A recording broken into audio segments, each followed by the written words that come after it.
నేను ఎవరో ఒక ప్రబుద్ధుడు మాట్లాడాడు, నెల్లూరుకు సంబంధించినటువంటి సోమిరెడ్డి ఏమన్నాడు, మాకు కడుపు మండి ఆ ప్రోగ్రాం చూసి తట్టుకోలేక మేము విమర్శలు చేసామని చెప్పి. నేను చెప్తున్నా, మాకేం కడుపు మండాల్సినటువంటి అవసరంలే.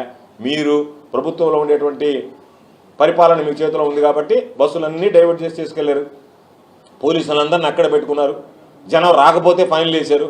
మా ప్రోగ్రాంలు మాత్రం జనం వస్తే మీ మీద కేసులు బనాయిస్తామని చెప్పి అడ్డుకున్నారు. అయినా ఈ రాష్ట్రంలో జరిగినటువంటి ఆ కార్యక్రమానికి ఎంతమంది జనం హాజరయ్యారు?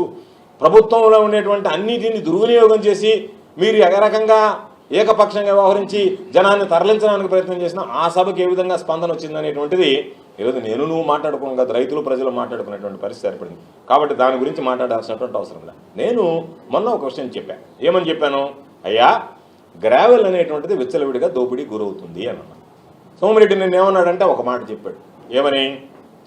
గ్రావెల్కి సంబంధించి వాళ్ళు అన్ని అనుమతులు తీసుకున్నారని. నేను ఛాలెంజ్ విసురుతున్నా, రేపటి నుంచి ఇంక నేను మాట్లాడను. నేను ఛాలెంజ్ విసురుతున్నా. దానికి సంబంధించి ఈరోజు నాగంబొట్ల వారి కంటిలో కానీ లేదా సర్వేపల్లిలో కానీ మీరు సర్వేపల్లి నియోజకవర్గంలో కానీ ఎత్తినటువంటి గ్రావెల్కి సంబంధించి అనుమతులు ఒక్కసారి చూపించండి.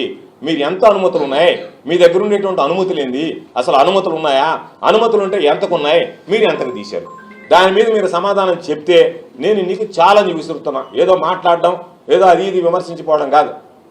బట్ నేను లావే, ఎందుకంటే నాకు తినింది తిన్నట్టుగా ఒంటికి పడుతుంది కాబట్టి నేను లావుగా ఉంటాను. నీకు తినింది ఒంటికి పట్టడం లేదు కదా, అందుకే నువ్వు బక్కగా ఉండవు.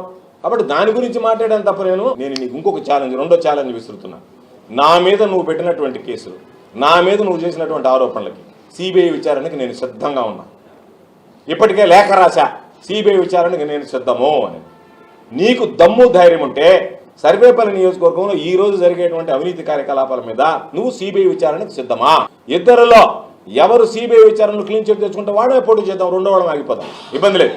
కాబట్టి ఈ రెండు ఛాలెంజ్లకి నువ్వు సరేనంటే మాట్లాడు తప్ప ఈరోజు ఏదో మాట్లాడారు కాబట్టి చంద్రబాబు నాయుడు దగ్గర మార్కులు వేయించుకోవడానికి జగన్మోహన్ రెడ్డి గారిని దూషిస్తే, చంద్రబాబు నాయుడు గారిని పొగిడితే, రేపేదన్నా అడవదప్పి మంత్రి పదవులు ఏదన్నా నా పేరు కూడా పరిశీలనలోకి వస్తుందేమో అడుగును పడిపోతున్నాను కదా అనేటువంటి అటువంటి ఆలోచన ఏదన్నా ఉంటే చేసుకో. కానీ నేను మరలా చెప్తున్నా, జగన్మోహన్ రెడ్డి గారి కాలి గోటికి కూడా సరిపోయినటువంటి వ్యక్తి నువ్వు.